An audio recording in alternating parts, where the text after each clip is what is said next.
पिछले साल भी ऐसी दुर्घटना आगजनी हुई थी यहाँ पर, लेकिन सरकारें कहते हैं ना कि दुर्घटना का इंतजार करती हैं। ना केवल ये झुग्गी पूरे मोहल्ले पड़ोस और इस एरिया के लिए रिस्क है, बल्कि देश के लिए भी। चोरी से लेके डकैती से लेके कई वारदातों में यहाँ के लड़के पकड़े गए हैं।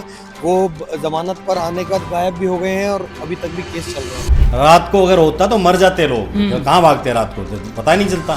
तो दिन में तो ये था कि बच्चे अंदर नहीं थे, इसलिए बचाव हो गया, नहीं तो हो गया था। कल बड़ा ही भयानक दिन था, बड़ा ही डरावना दिन था। हमारे परिवार की सेफ्टी जो है पर थी। और अभी आप देखेंगे कि हम पिलर टू पोस्ट चक्कर लगा रहे हैं। हम डीसी साहब के पास होके आए, हम एसएचओ साहब के पास होके आए हैं और सब जगह वो अपनी व्यवस्था जता रहे हैं। नमस्कार, मैं राजन पांडे और आप देख रहे हैं बतंगड़। ये जो कल हरियाणा के रेवाड़ी में आग लगी, इससे मैंने आपको दिखाया कि पूरी झुग्गी तो जलकर खाक हो गई, लेकिन इसके साथ ही जो अटैच्ड घर था, ये देखिए घर के बगल में लोग झुग्गी लगाकर रह रहे थे। और ये अभी मैं दिखाऊंगा, पूरी एसी जल गई है और इसके अंदर आग गई है। अभी मैं अंदर भी चलकर दिखाऊंगा और जिसका ये घर है मैं उनसे भी बात करूंगा, क्योंकि ये लोग लगातार कह रहे हैं कि सरकार को पिछले कई दिनों से कंप्लेन कर रहे थे कि यहाँ की जो बस्ती है उसको कहीं और शिफ्ट करवाइए आप। पिछले साल भी ऐसी दुर्घटना आगजनी हुई थी यहाँ पर, लेकिन सरकारें कहते हैं ना कि दुर्घटना का इंतजार करती हैं। अगर समय रहते इन झुग्गी वालों को कहीं और शिफ्ट कर दिए होते तो आज जो ये दिख रहा है, जो ये घर पूरा जला जला दिख रहा है, ये घटना शायद नहीं हुआ होता। अब मैं इनके ओनर से बात करूंगा, जो घर के ओनर हैं, और मैं आपको वो दिखाऊंगा घर के अंदर जो नुकसान हुआ इनका। एक मिनट भाई साहब, क्या नाम है आपका? मेरा नाम पुनीत राव है। अच्छा, पहले मुझे बताइए घटना कैसे हुई? देखिए क्या है कि ये पिछले कई सालों से लगातार हम देखते आ रहे हैं। ये जगह जो है सरकार ने एक्वायर कर ली है और उसके बावजूद भी पुरानी जिनकी पहले एक्वायरमेंट से पहले ज़मीनें थी, वो लोग इस पर गैर जायज़ यानी कि अवैध कब्जे के साथ यहाँ झुग्गियाँ बसा के और अवैध तौर पे किराए की वसूली का काम करते हैं।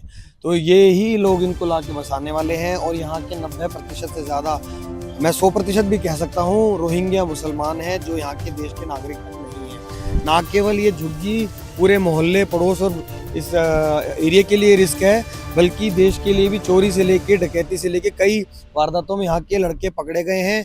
वो जमानत पर आने के बाद गायब भी हो गए हैं और अभी तक भी केस चल रहे हैं। तो यहाँ सारे गलत काम होते हैं। जब ग्रेड 4 लगा हुआ था उस समय भी रात को टायर जलाना, कूड़ा जलाना, लोहा निकालना, यानी पोल्यूशन बढ़ाना, सारे जो काम मना होते हैं वो सारे काम ये करते हैं। अब पिछले 3-4 साल से लगातार क्या होता है कि गर्मी जैसे ही बढ़ती है, इनके यहाँ छोटे छोटे सिलेंडर वगैरह फटना, पॉलीथीन वगैरह जलने से तुरंत आग फैलती है, पूरी झुग्गियों में लग जाती है। और 2 बार घर पे पहले भी रिस्क आया। हमने 2024 में भी कंप्लेंट दी, रिटर्न में थाने में भी कंप्लेंट दी, उसकी एक्नॉलेजमेंट हमारे पास है।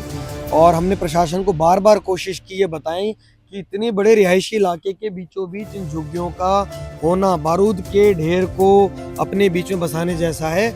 और चूंकि ये अवैध हैं, इनको सरकार चाहे तो, प्रशासन चाहे तो इजीली कार्रवाई करके हटा सकता है। अब जो झुग्गी से किराया वसूल कर रहे हैं वो, और सरकारी वो डिपार्टमेंट जिसे HSVP बोलते हैं, जिनका यहाँ पे मालिकाना अधिकार है, उनमें ऐसी क्या साठगांठ है कि इतनी कंप्लेंट के बाद भी, इतने इश्यूज के बाद भी प्रशासन जो है इनको हटा नहीं पाया यहाँ से। ये सवाल है, क्या लोगों की ज़िंदगी इतनी सस्ती हो गई कि उन लोगों को पैसे के आगे जान माल का खतरा नहीं दिखाई दे रहा है। अब मैं थोड़ा आप लोग को ये दिखाऊंगा कि सोचिए इतना आलीशान घर है। अब ये आलीशान घर 1 मिनट में राख में ये भी तब्दील हो गया। बस कहते हैं ईंट तो जलेगी नहीं, तो यहाँ पर ईंट बची है। बाकी अब मैं दिखाता हूँ मलबा जो है, जो बिखरा हुआ है, और घर की जो कंडीशन है। और सोचिए अगर गलती से कहीं पर किसी की जान चली जाती तो क्या होता, जिम्मेदारी कौन लेता? नगर निगम ऊपर से आकर, बाहर से आकर काम करके चला जाता, ये नहीं दिखता। ये जो झुग्गी झोपड़ी में बसा कर रखे रहते हैं। लेकिन समस्या वही जो आप कह रहे हैं कि मिली भगत रहती है, सबकी मिली जुली। कल जब ये वारदात हुई उस समय मैं अपनी फैमिली के साथ घर पे ही था। हम इस कमरे में सो रहे थे जहाँ से अभी कैमरा और हम आए हैं, और मेरी बिटिया इस कमरे में सो रही थी। जब हमें पता चला, जब लोगों ने गेट बजाया, खोल के बताया कि आग लग गई, हम उठे तो सबसे पहले परिवार के साथ बाहर भागे और देखा कि आग के दीवार तक आ चुकी है। तो इतना भयावह परिस्थिति की बच्चे इतने ज़्यादा डर गए, हमारे को भी इतनी टेंशन हो गई कि ये तो हम इतने रिस्क पे बैठे हैं कि हम कभी बच्चों को छोड़ के नहीं जा सकते बाहर। तो यही बात है। तो जो इंसिडेंट पहले हो चुका, जिसके लिए हमने बार बार कंप्लेंट की अपनी सुरक्षा के लिए, क्या समाज में हमारे को जीने का अधिकार नहीं है? क्या हम हर तरह से समाज को, देश को काम करके अपनी तरफ से अपनी जिम्मेदारियां टैक्स की पूरी करके क्या हम अपना काम नहीं कर रहे हैं? क्या हमारे अधिकार नहीं अपने परिवार के साथ सेफ्टी के साथ रहना? तो ये अपने परिवार के साथ और अपने घर में, किसी घर में नहीं, अवैध कॉलोनी में नहीं, अपने घर में। अब ये स्थिति देखिए पूरा, ये मलबा, ये मैं आ रहा हूँ सर, मैं ऊपर भी आ रहा हूँ, पहले ये दिखाइए कि सोचिए लाखों के सामान मिनटों में पूरे जलकर राख हो गए। इसकी रिस्पॉन्सिबिलिटी कौन लेगा? इसकी भरपाई कौन करेगा? क्या कोई आएगा?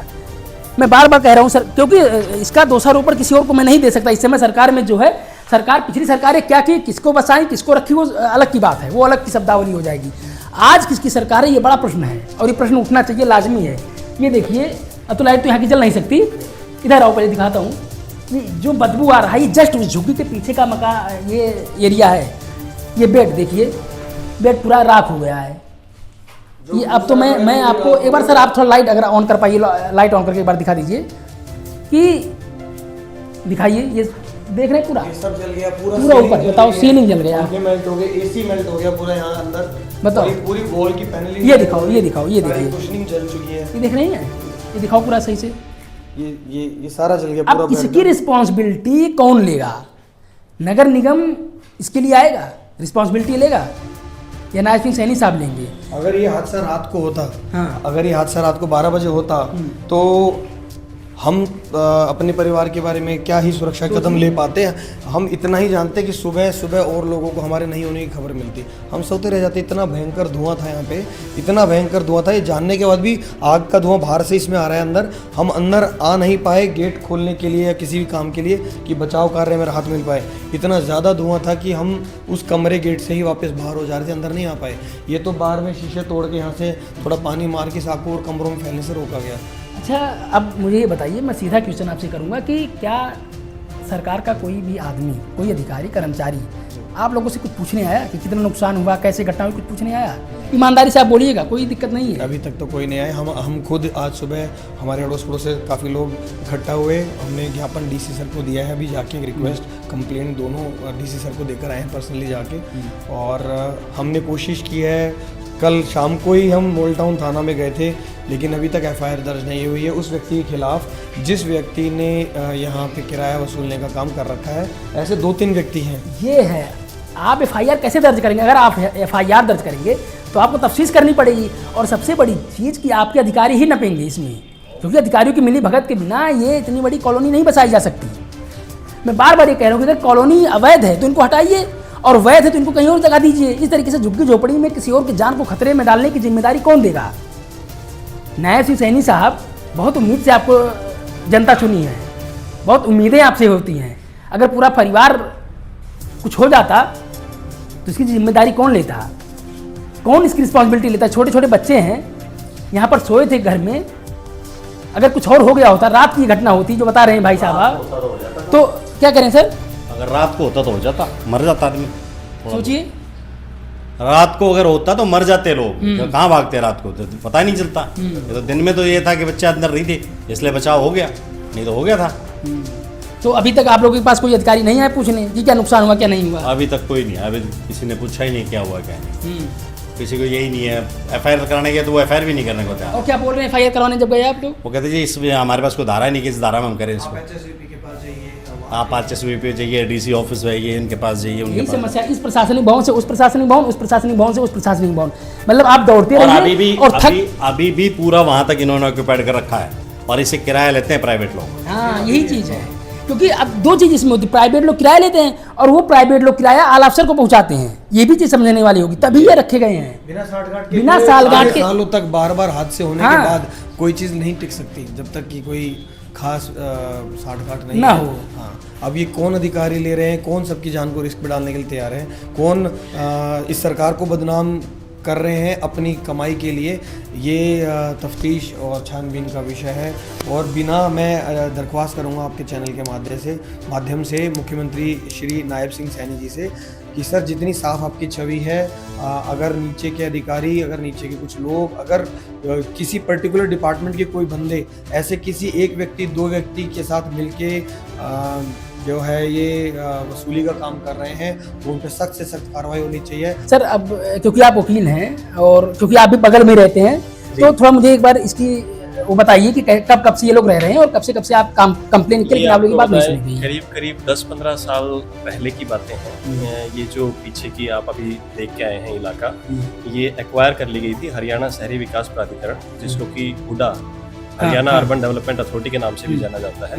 ये जमीन एक्वायर कर ली थी। इस पे जो जमीन का पोजीशन कब्जाधारी लोग थे वो हमारे पड़ोसी भी हैं, बचपन से हमारे साथ रहने वाले लोग हैं।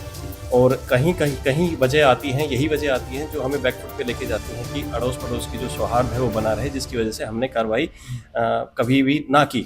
नहीं तो ये जो चीज़ें आज आप देख रहे हो, ये चीज़ें हमें दिख पा रही थी।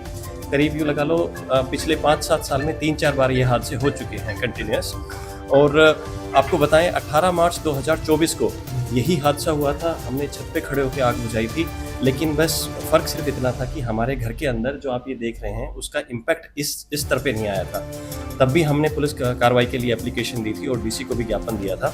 उस पुलिस कार्रवाई पे समझौता करते हुए जो यहाँ हमारे पड़ोसी, जिनका मैं नाम लेना चाहूँगा यहाँ पे, बब्बल सैनी, उन्होंने थाने में आके समझौता किया था और हमें ये आश्वासन दिया था पड़ोसी होने के नाते कि वो हमारी चार दीवारी जो है उससे थोड़ा सा दूर करेंगे। अगर ऐसा हादसा फिर होता है तो उसका इम्पैक्ट हम पर ना आए, इस चीज़ का ध्यान रखते हुए। तब भी उन्होंने इस चीज़ का आश्वासन नहीं दिया था कि जो अवैध रूप से यहाँ इन्होंने अवैध वसूली के लिए जो लोग बसा रखे हैं उसको साफ करवा देंगे, ज़मीन को क्लियर करवा देंगे, ऐसा कुछ भी नहीं था। तो पड़ोस के नाते हमने इस चीज़ पे एग्री करते हुए चल दिए थे। अब 19 मार्च 2026 जो कि कल था, कल बड़ा ही भयानक दिन था, बड़ा ही डरावना दिन था। हमारे परिवार की सेफ्टी जो है वहाँ पर थी। और अभी आप देखेंगे कि हम पिलर टू पोस्ट चक्कर लगा रहे हैं। हम डीसी साहब के पास होके आए हैं, एसएचओ साहब के पास होके आए हैं और सब जगह वो अपनी व्यवस्था जता रहे हैं। बस सर, यही चीज़ क्योंकि आप वकील हैं तो मैं आपसे थोड़ा सा टेक्निकल जानने की कोशिश करूंगा कि आप दोनों गए, डीसी साहब के पास गए, थाने पर गए, एफआईआर नहीं दर्ज हुई, तो क्या इसका कोई क्लॉज नहीं है दर्ज करने का? आखिर क्यों आप लोगों को दौड़ा रहे हैं? देखिए, अगर हम आईपीसी की बात करें तो सेक्शन 436 और अगर बीएनएस, जो कि अब आज की तारीख में बीएनएस है, सेक्शन 326G, जो कि फायर सब्सटेंस और एक्सप्लोसिव सब्सटेंस की नेग्लिजेंस तरीके से, गलत तरीके से स्टोरेज और उससे हुए नुकसान के बारे में बात करता है। वो कॉग्निजेबल ऑफेंस है, नॉन बेलेबल ऑफेंस है। तो हमारी जो कंप्लेंट बनती है, हमारा जो नुकसान हुआ है, कल जो हादसा हुआ है, उस हादसे में उसके सारे इंग्रेडिएंट पूरे होते हैं। लेकिन किसी तरह मैं ये समझने में असमर्थ हूँ, विवश हूँ कि प्रशासन को इस पे कार्रवाई करने में कहाँ गुरेज जा रही है, कहाँ उनके हाथ मजबूत नहीं है। मैं ये मानता हूँ कि सारी चीज़ें सामने होते हुए, पिछले हिस्टोरिकल एविडेंसेस को देखते हुए, कल के हादसे को देखते हुए, सब चीज़ों को देखते हुए क्यों प्रशासन अपने आप को लाचार महसूस कर रहा है, क्यों इस पे कार्रवाई नहीं कर पा रहा है, मैं ये मेरा बस एक अंतिम क्वेश्चन आपसे है कि अगर मान लीजिए प्रशासन कुछ नहीं करता तो आप लोग क्या करेंगे? क्योंकि नुकसान तो बहुत ज़्यादा हुआ है। देखिए, और ये साफ साफ नुकसान दिख रहा है और सबसे बड़ी चीज़ कि आप लोग बता रहे हैं कि 2-3 बार घटना होगी, पहली बार ये घटना ही है नहीं। जी बिल्कुल। तो आगे आप लोग क्या करेंगे? जुडिशियल प्रोसेस में हमारा पूरा भरोसा है। हम अपनी जो कार्रवाई है, हम अभी भी पुलिस से, प्रशासन से ये उम्मीद करेंगे और हम इस बात पे यूँ लगा लो कि अपनी भागादौड़ी में कमी नहीं रखेंगे कि पर्चा दर्ज हो। उसके बाद भी नहीं होता है तो जो हमारा कानून है, कॉन्स्टिट्यूशन है, वो मुझे पावर देता है कि मैं डायरेक्ट कोर्ट को अप्रोच करके उसकी एफआईआर दर्ज करवा सकूं। लेकिन हम यही उम्मीद रखेंगे कि उसकी ज़रूरत ना पड़े और पुलिस प्रशासन अपनी इन्वेस्टिगेशन करके, कार्रवाई करके, इसमें पर्चा दर्ज करके जो भी इसमें मुलजिमात हैं, जो भी इसके दोषी लोग हैं, उनको पकड़ के उनके अगेंस्ट जो भी कानूनी कार्रवाई बने वो कार्रवाई करे। और हम जैसे जो यहाँ पे सैकड़ों लाखों लोग हैं, उनको, उनके जीवन को सुरक्षा सुनिश्चित करें।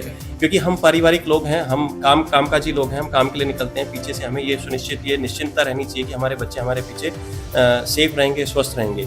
लेकिन इस माहौल को देखते हुए थोड़ी सी उम्मीद कम हो जाती है। But I would rather not let it get overpowered and would still expect right thing to prevail, right and justice to prevail.